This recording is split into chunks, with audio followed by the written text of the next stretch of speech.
Good day, everyone. This is Dr. Francois du Toit, naturopathic doctor and wellness coach. Today, I'm honored to be interviewing Josua Vorster, a dear friend of mine and fellow triathlete. Welcome, Joshua. Thank you. Thank you very much. It's an honor for me to be on the podcast.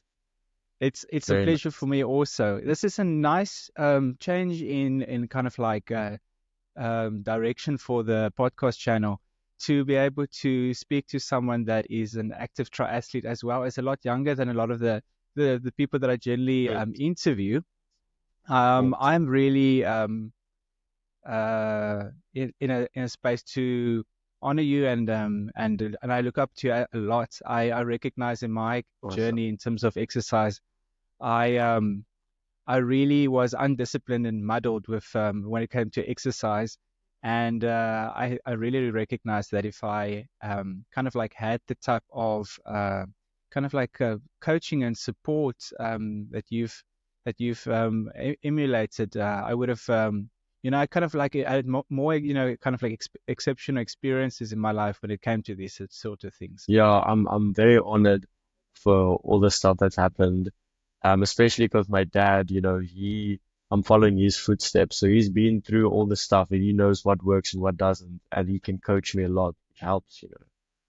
So yeah, That's very, the very amazing key nice. thing. And this is the thing I mentioned to a lot of people is that when you have the right mentors, the right coaches in your life, your life kind of takes Mm, this journey of exponential growth. This is mm, one of the reasons why I mentioned to people the best investment you can ever make is into a coach to support you. And you yeah, yourself are a coach, a swimming coach specifically, but I'm sure there's other areas that yes. you mentor people in as well. Mm, mm.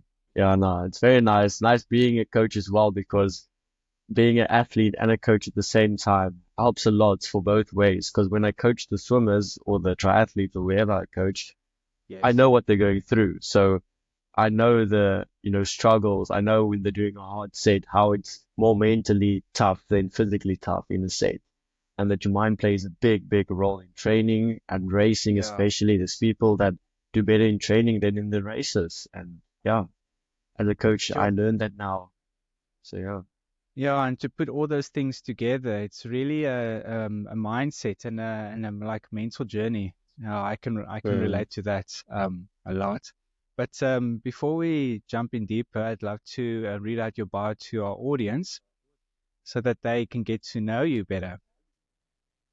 Just gonna pop yeah. that up. So Joshua is a 19-year-old multi-talented triathlete and he qualified for 6 different sports this year to go to the South African SA Champs representing in Egypt, if I'm correct. Yes. Okay. Yes. Um, at two of them, in terms of the disciplines, triathlon and biathlon, he got silver and Mm, gold, and is now mm, in the SA team for both events to take part at World Champs in Egypt.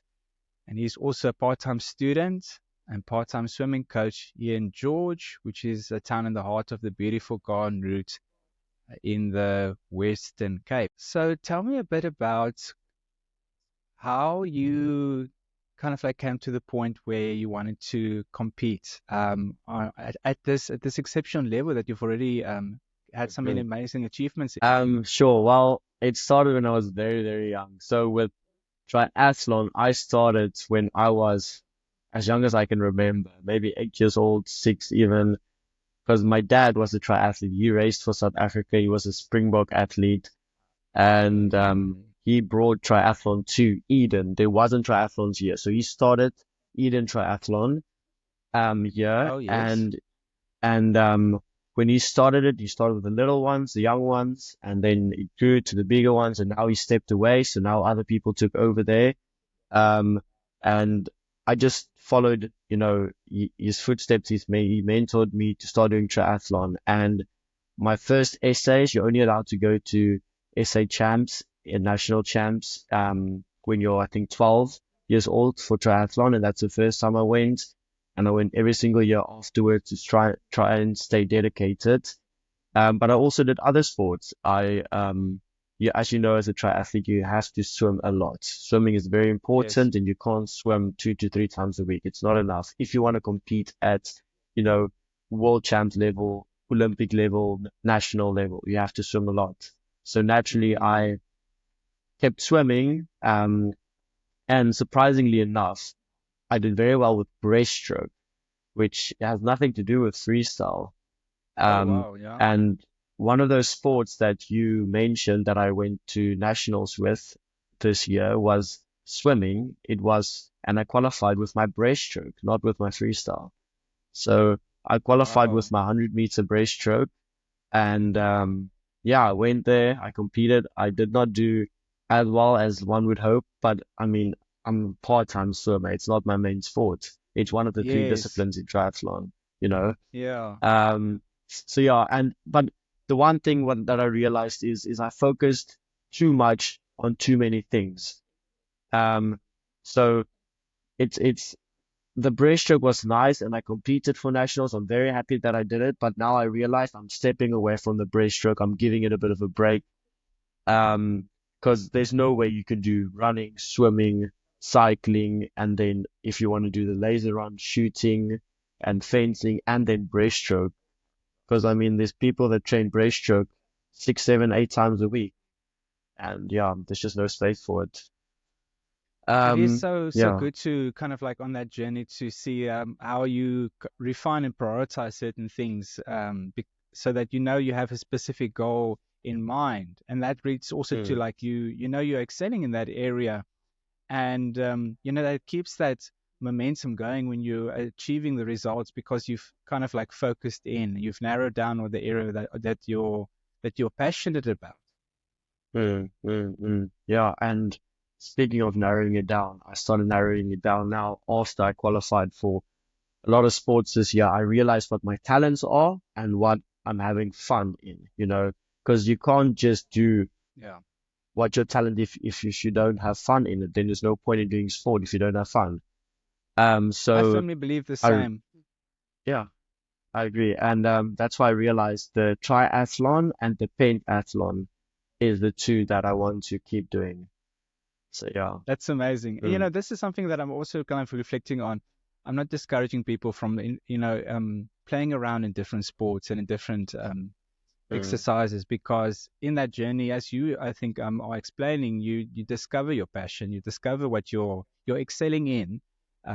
Eventually, then you kind of like then decide to focus in on certain areas so that you can excel in those areas, and that and then because if you're just going to be completely broad spectrum, you're never going to necessarily get some measurable improvements or measurable results, or maybe you know in the end get a spot on the podium in the middle, and then that kind of like really feeds into the like negative mindsets, like am I mm, doing enough? I'm not really achieving, and as we were talking just like pre-interview, how big the mindset or the mentality is. Whatever, if it's true or not doesn't matter, but if that's the perception you're starting to feel because maybe kind of like delving into too many different sports, or life is becoming too hectic, there's so many different factors at play, it starts to really kind of like erode your self-confidence, and that's not something we want for mm. any person that's any athlete, any human being actually. Yeah, no, definitely. Um, Especially like speaking of that mindset thing, I realized in triathlon, it's such a big role because at the end, Mm. the running, you have to, you know, run times that you run without even cycling or swimming beforehand, which is a mental thing, to think you're saying to yourself, you're tired now because you swam at 800 meters and you cycled 20 kilometers. Now you have to run a 5K as your PB without even doing those disciplines beforehand. So yeah, yeah.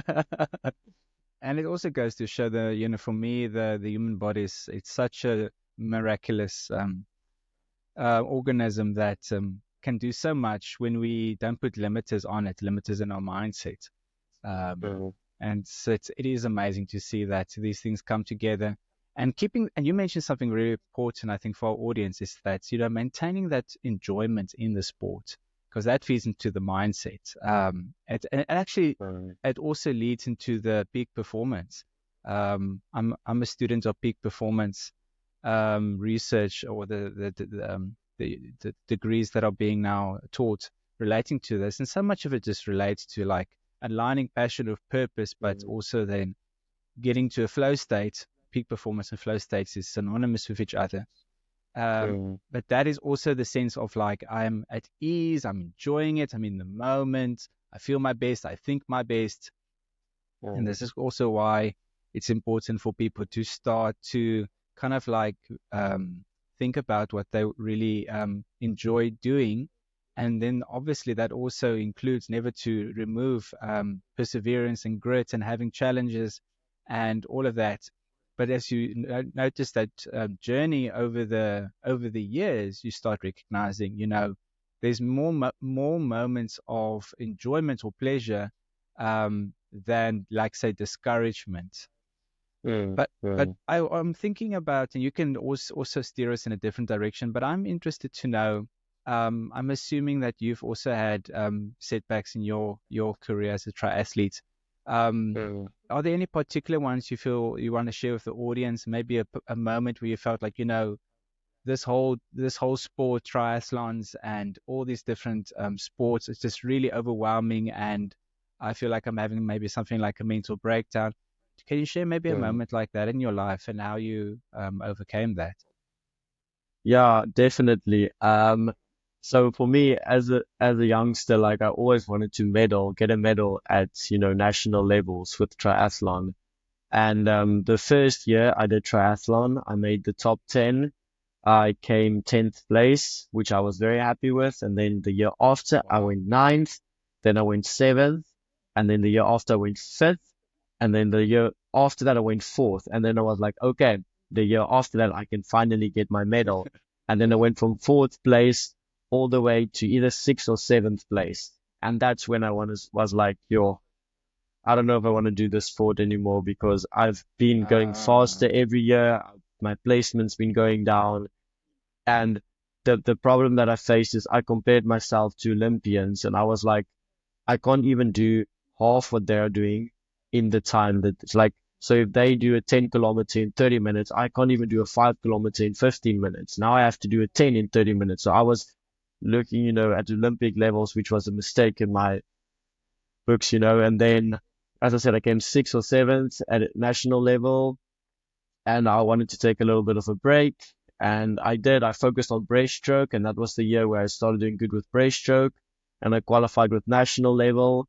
And then when I qualified, because I had a dream board to go to swimming to nationals, and when I qualified, I was like, okay, now that I qualified with this one sport that was very hard, I want to see how many sports I can go to nationals with. And I think that's where my mentality went from, "Oh, man, I didn't medal, I did bad this year," to let's see how good I can do and change that into something very good. And that's when I started going to nationals with all these sports. And I still came fourth at triathlon essays this year, which is still an improvement from sixth or seventh, but I didn't medal and I was still very happy because I went faster by, I think, 30 seconds in my time or a minute or something. And um, I was very happy with it. But before that, it was mentally very tough, man. I struggled, yeah. Thank you for sharing that with our audience. And I reflect and you say like, and after all of these years, I only still came fourth. And I think about my average listener is generally about 40, 50 years old. Generally, Mm, the woman at home, married with kids, and they're like, I'll never achieve that. It's like it's so far off my radar. Um, and it's like, and I'm even reflecting as with having a stronger comparison in terms of my triathlon journey, which I've shared online on my YouTube channel. If people want to come and watch, it was a real journey of growth from real obstacles. mm, I even like reflect and relations like that's amazing. That's really something to be proud of. And I mm, also recognize on that journey, like I feel like as athletes, especially athletes, we place so much pressure on ourselves. Um, and we all definitely fall into that, like let's say that sort of a trap to compare ourselves to other people, and it can be very helpful because what would it be if it's not yeah, competition? There is someone, I'm now in fourth place, and yes, I want to beat the person exactly. in third place. It's that continuous, like a little bit better, a little bit better, a little bit Hmm. better. Mm, But then also losing sight of, it's like, am I enjoying what I'm doing? And am I kind of like in the moment thankful, gratitude mm, for mm, what I am able to achieve? And it's like, oh yes, I recognize it's better than I am better at least than I was yesterday, if you want to take it really short spectrum, but I'm definitely yeah. so much better than I was a year ago. And the longer and the more uplifting that vision is, Mm. the more it propels you and helps to kind of like protect you on your journey to have that positive, well, continuously have a positive mindset. Yeah, definitely. What I started realizing, the reason why I did bad at nationals is because I didn't enjoy the sport anymore. I hated cycling. I basically never cycled before nationals. I hated it because I had to wake up at 4:30 to be at cycling at 5, and then I cycle from 5 to 7, and I just didn't like it at all. And my Mm. swimming, I was focusing on breaststroke, so my freestyle wasn't getting faster, it was getting slower. So I struggled with my freestyle. And then running is always hard, even if you're fit, you know. If if you want to go faster with running, you're still gonna get tired. If you're not tired, then you don't go faster, you know. So yeah, that's what I realized is I didn't enjoy the sport anymore, and I changed my mindset. And now I love running and swimming. I Every Tuesday I do track, and I love doing track every Tuesday. It's my favorite part of the week. Yeah. I'm so glad, you push through, and this is something that I want to reflect on for people. You'll always reach a point, especially if you're on that growth path. Most of my listeners are people that have a mindset that they want to continuously grow, continuously evolve, and continuously improve their mindset. And on that journey, you do face the obstacles and the moments like, stuff this is too hard, or it's like this is too challenging. I just want to, because we kind of like people like that are generally um, quite hard on themselves in terms of the drivenness to achieve certain goals.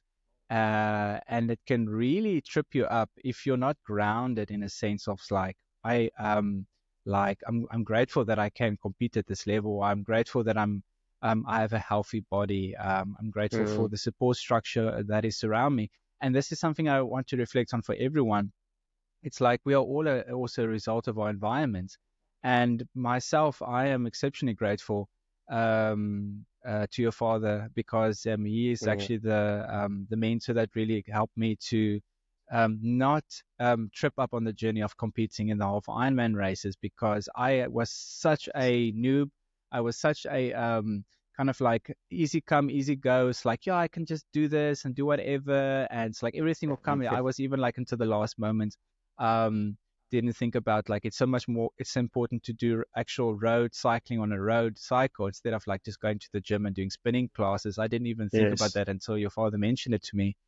And it's so great. I'm so grateful because even this like the purpose of these recordings for is for people so that they don't need to face the same obstacles and challenges that we faced.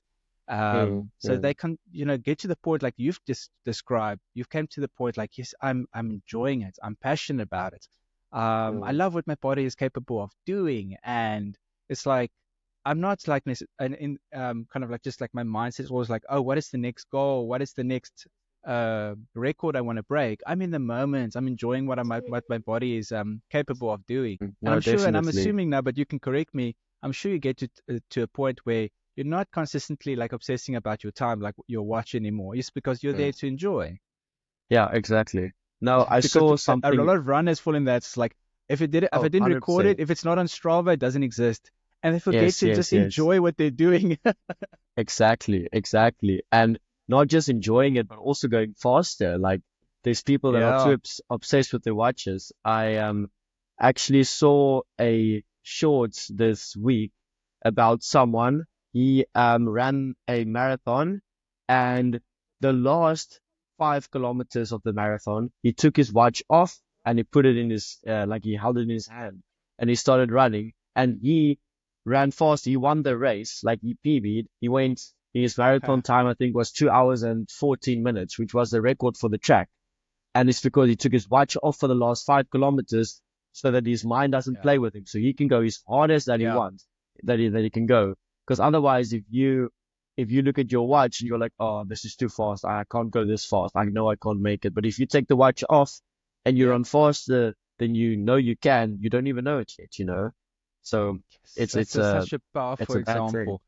And in essence, what happened is that we made this tool that was supposed to support us in our training a Yeah, mental barrier, mental obstacle that's actually limiting us and actually keeping us back. yeah. Um, Hmm. and Strava actually put out a statistic. They said that there are more people in 2024 that compete in running races, but there are less people that do running in 2024 than a few years back. So there's more Oh, people doing can races, y- but less people uh-huh. running in total. Oh, So people that's like the interesting. feeling of racing with their Yes. watch and doing a PB and everything. So there's a Oh, lot more competitive people, but the average person doesn't run as much as they used to back in the day, which is very interesting. yeah. That is an And it's interesting thing. because it's that Strava thing is a big thing as well. I mean, if you want to run and you compare your times to everyone else around you and stuff, and you also just look at your own statistics, and if you didn't reach that goal, your run wasn't good. But you don't listen to your body. If your body like felt good and everything, you had a good run. Even if your time was slow, if you felt good, it was a good run. Why does your time have to reflect if it was a good or bad run?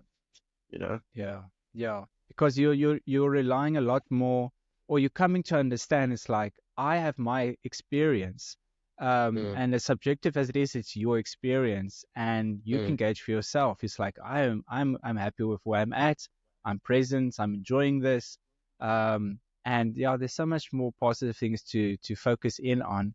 Now that you even mentioned this, the journey that I've been on, I was definitely obsessed on my times and my Strava records, my Strava history on yeah. competing and fine tuning my exercise program, all of that. Um, Mm, this was now especially in 2022 when it was the first time I competed in the half Ironman, mm, and I reflected now on this year when I'm competing in the half Ironman again in November. It feels like it's been weeks to months where I barely check my Strava at all. It's like I just don't care. mm, I'm mm, following my mm. training program. I'm experimenting with different forms of training. I'm even going into calisthenics now just to kind of like bring in some rest time. Yeah, It's and also because I had a tremendous setback.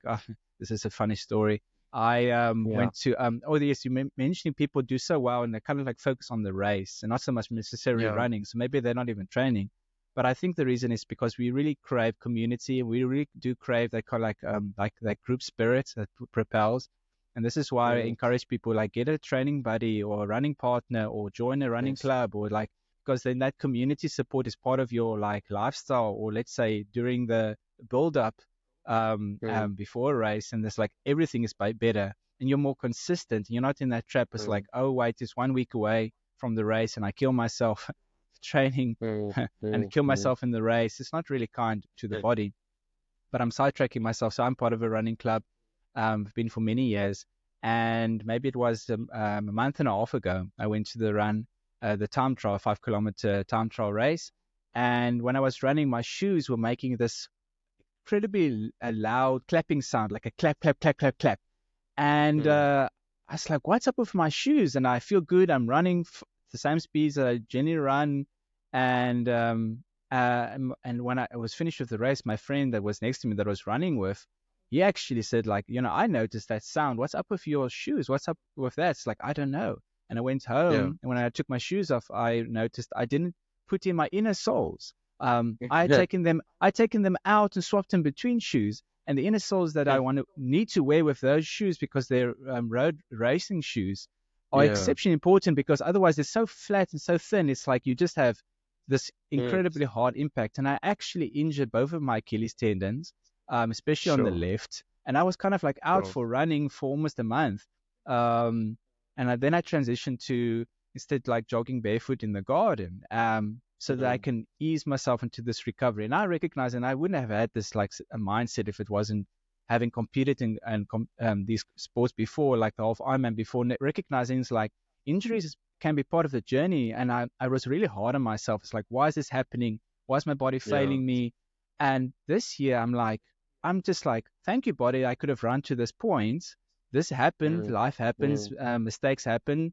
Um, and I'm just going to ease myself into this recovery. I'm not going to stress about it, even though it's like at that point 3 months away from the race. Now it's 2 months away from the half Ironman. I'm going to let my body Mm, recover and rest and support and do everything else that I enjoy doing. For me, being in the garden barefoot, any form of mm, exercise is already such yeah, joy, it's such pleasure. yeah, And I sure. praise God that I could do the time trial again yesterday, and my times are improving. And it's like that wouldn't have happened as well if I was like, no, screw my body, screw this Mm, injury. I'm just going to keep training, and I'm going to make up for lost time. My Achilles would probably have mm, torn, or I don't know what have happened to my body, yeah, and I wouldn't be at this place mm, where I feel like I'm not have just caught up. I'm still improving, even though like for a month I was barely running or doing a lot of the trainings that I mm, wanted to do. yeah. No, it's amazing story that you just told us. It's crazy. Um, if you don't mind sharing, what was your 5K time trial time that you ran now? Or do you want to keep it a secret? It was just under 21. Okay, that's very good.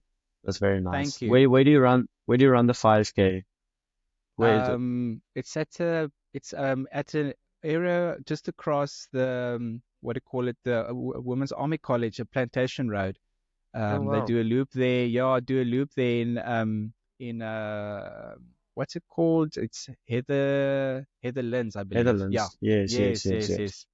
Cool. That's very nice. I want to go back a little bit to what you said when you started doing calisthenics. Um, funny story enough, I don't know if you know this, but if you don't, it's going to blow your mind.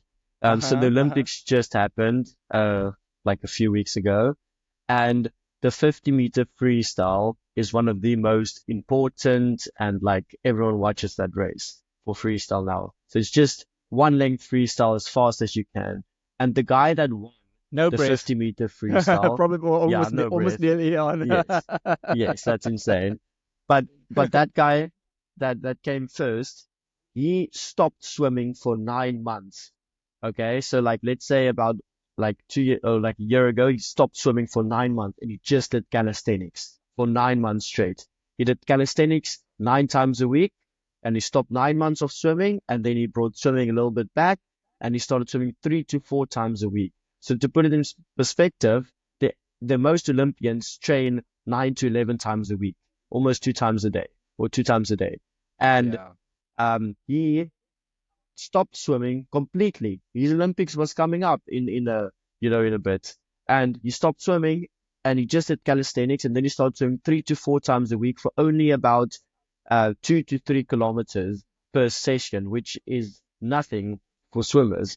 And he came first in the 50-meter freestyle, and he destroyed everyone, and he came first, and that opened something for all the swimmers.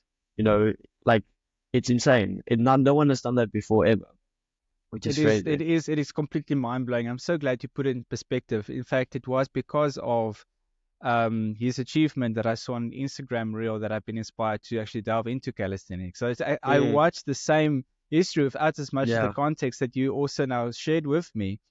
And Mm, it is so powerful to recognize is that for so much of like us in the, let's say, the really convenient lifestyles that we live, we don't really access so much of these functional movements that are really supportive mm, for the body. And they are the foundations that actually really build in terms of an excellent like physical health and strength. mm. Yeah, definitely. I actually started doing Pilates in the mornings, just so that my body, can get a little bit of a rest, you know. Yeah, it's a very, very powerful recovery, but also so important. I think almost every single person, So if they I'm are reconnecting. not doing some form of like, I want to almost say, supportive exercises like either Pilates or yoga, or like I'm talking Mm, calisthenics, they are really yeah. not going to be able to sustainably support their bodies to be able to exercise in a healthy, productive way, especially because a lot of those forms of Mm, exercise are really slow and focused on the breath and focused on like the mind body connection so that you're in touch with your body, get to learn your body and your yeah. weak spots. It's like, oh yeah, I need to actually focus in on that area. And this is something I think I should share with. I see a lot of people as a massage therapist with so many different sorts of injuries. And I just had this aha moment this last week. It's like generally my right hip gets more sore. And I'm just like, I never knew why. And then I started reflecting with, Mm, especially doing also doing Pilates now once a week, that mm, it's because of an old injury that I partially tore my right Achilles, and I'm sure that all my mm, weights and muscle strength shifted over to the left as a compensation. So everything on the left mm, kind of like I'd just been working a lot harder for so long. yeah, And with that imbalance, it's like, yes, even though the problem is on the right hip, it's actually the left hip and the left glute that's kind of like needing the support. And I recognize it's not really yes, supporting or stabilizing my hips. And I wouldn't have known that if mm, it wasn't for Pilates. And now I can focus in on that weakness. And already mm. it's like I found a shift in my back pain. Just from that, just like I said, that awareness of what's my body, what is happening to my body. Yeah, definitely. I also realized when I get a minor injury, like I hurt my calf or something for running too hard or not warming up properly, then if I keep running that week, my other calf is gonna get sore because I'm putting a lot of strain because we're mostly using the other part of my leg, the other side. And I realized that you need to take, your rest day and stuff. Otherwise, you're gonna make both of them sore, because the one sore now you're putting all your what's the word in English? Kraft, like your strength Yeah, into yeah. the one side. So yeah. Yeah.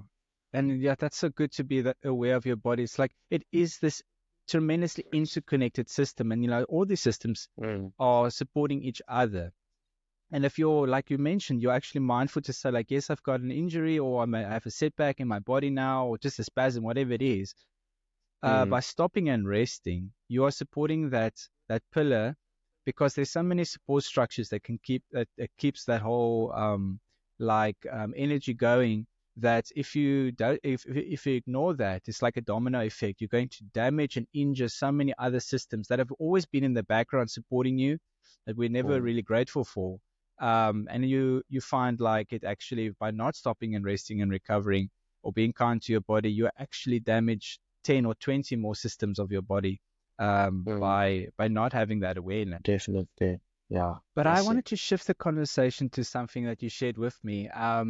Yes, You're a gamer, and yes, I mentioned to you, and I think most of my audience might not yes, be aware of it, that I'm also an avid gamer. I really, really, I yes. grew up with so many different LAN games. Those are, computer connected games, mostly first person shooters, Sure, and I really sure. excelled at them. I really did well, and I kind of like reflect back. It's like for me, because my personality was of the source, like I'm not, let's say, not so much naturally disciplined, easy Mm, come, easy go, like I mentioned.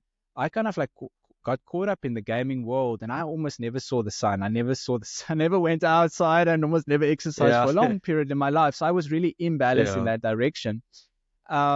And it seems like you found a good balance, because I think a lot of people have the stereotypical picture of what a gamer is, and you're definitely not that. Could you share a yeah, bit about could you share a bit about like how you found that balance, and maybe to also encourage our audience, mm, especially your audience, in terms of like balancing, let's say, their gaming life or their gaming careers, because you can yeah, build a very successful career from gaming. I'm surprised by mm, how many successful, you could say, let's say it's almost like a solo entrepreneur. It's like it's actual yeah, profession that the gamers are yeah. making. But maybe just balancing that with like still going outside, still exercising, still having a healthy body. Could Mm. you share a bit about your experiences with that? Well, I think you need to find another passion outside of the house that you can pursue as well, because I like Mm, training too much that I can't skip training. That's what I realized. So you need to find something, even if it is something like just walking in the woods, in the mountains or something, or finding something like waking up and doing Pilates, because I love gaming, but I wouldn't give up sport for gaming and I wouldn't give up gaming for sport. I love both of them too much. So you need to find mm, something that's going to give you the same energy as gaming, because I realized that I love gaming. I would game like in the mornings and I love it. I'll call with my friends and everything and we'll game. And then I'm like, okay, guys, I need to go. It's training. I have to go train now. And I'm excited for training. I'm not sad that I have to give up gaming. And I'm also not sad that I have to go train now because I found the balance between both of them. So Mm, find something that you enjoy.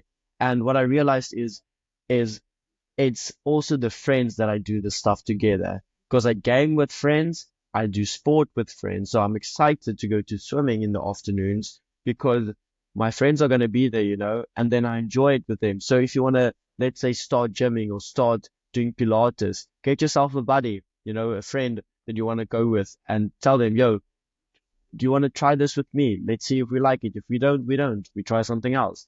And then you can do that as well. So you have to find something else that you enjoy just as much as gaming. So yeah. that, that's so inspiring. And I'd also reflect like I would have never came in terms of like let's say discovering the enjoyment of exercise and let's say being outdoors and now especially a lot of my running is more trail running. I would have never Mm, been on that path of discovery if it wasn't for the community of runners that kind of like, try this and this and this. And then I went from road running to mm, trail running, and I've never looked back since. And the trail running community, especially in this area in George, is so, so phenomenal, taking me out places I would have never gone before and enjoying the support and it's like rediscovering nature as a form of medicine for me. It's like it's really just grown over the mm, years. And I thought to share this. What shifted for me, I'm really grateful mm, in my journey in terms of like let's say I say we're using the word exercise a lot, but I don't even like using the word exercise. I say let's reframe it as movement as medicine. Anything mm, that you enjoy doing as movement, continuously do it, and it will build into so much. And I'm grateful that I grew up in the gym. I'm grateful that I um, um, did exceptionally well in running, more sprinting. I've been hiking with friends for years and years and years, multi-day hikes, like 5, 6, 7 day hikes where you carry everything you need, like the tents and the food, and it's like really hectic sure. areas that we hiked in the wild coast up in the I think that's a Transkei Mm, mm, areas. And we and I kind of like reflected back so much of those experiences. All that I saw was the spot in front of my feet. mm, I was so like focused on like I just have to do this, get this done. It's like hard, maybe, or I'm very mm, focused. Let's say goal orientated. That all I see is this spot in front of my mm, feet. And I reflect mm, back, it's like when I look at the photos that the people took over all those different things we competed in or did, it's like it's every picture is just like a masterpiece. And I think like mm, mm, I didn't mm. see that. So much of those moments, every moment I could look up and it's the best picture in the world, the best masterpiece in the Yeah, world. yeah, I yeah, didn't yeah. look up and think, wow, this is amazing. This is a moment. Mm, And also, I'm never going to have this again. I'm never going to relive this moment again. And now, mm, whenever I do any sport, so far as there's grace and kind of like a mindfulness. I'm like every moment I'm looking up and I'm enjoying the run, enjoying the cycle, enjoying the swim, whatever it might be. mm, And even with that mindset shift, when I am running, especially because in my mind I'm more competitive as a runner because I've been running longer. Usually, the person in yeah, front of me is the competition. I have to beat that guy. I have to get past, that guy. yeah, And when I yeah. started to notice, like when I'm looking up for enjoyment and I'm enjoying the environment, I'm even seeing this guy running in front of me differently. I see him as like, thank you because we're running together. Mm, You're a pace setter for me. Your pace is faster than mine. So I can actually look up to you. And just with that shift of like, oh, we're in this together. He's actually helping me. He's actually probably a friend of mine or at least part of the same community. And he actually mm, pulls me forward like a string is attached. And I mm, started noticing this like, I've been running better. I've been enjoying it more. It's not like that. mm, Like even when and I do run past a lot of those guys because that's the journey of like I'm feeling good. I can run past him. It's not like haha, I'm running past you. It's like I come past mm. him. It's like thank you, and I greet him. It's like I'm Yeah, honored, and I run past him. And I also recognize this can change in a moment because mm, I could also like lose my pace or something can go wrong, and then I recognize yeah, like I'm now here and now I'm actually helping him in the same way. He can look up to yeah. me. I'm a pace setter for him. Mm, You can run in my mm, slipstream. So much of the cycling. Also, sometimes you can get into this mindset of what it means to be in someone's slipstream. It's mm, become mm, like a motto for my life. It's like if I can just stay in people's slipstream, I learn from them. They're helping me forward. make Yeah, yeah, the trailblazers. In any case, those are things that I've been finding is like being the mm, best for my journey in terms of exercise. yeah, definitely. Yes, yeah. No, it's amazing. I love that mindset that you have now when you do your running races. It's a very good mindset to have. Definitely. I appreciate Very, it. very.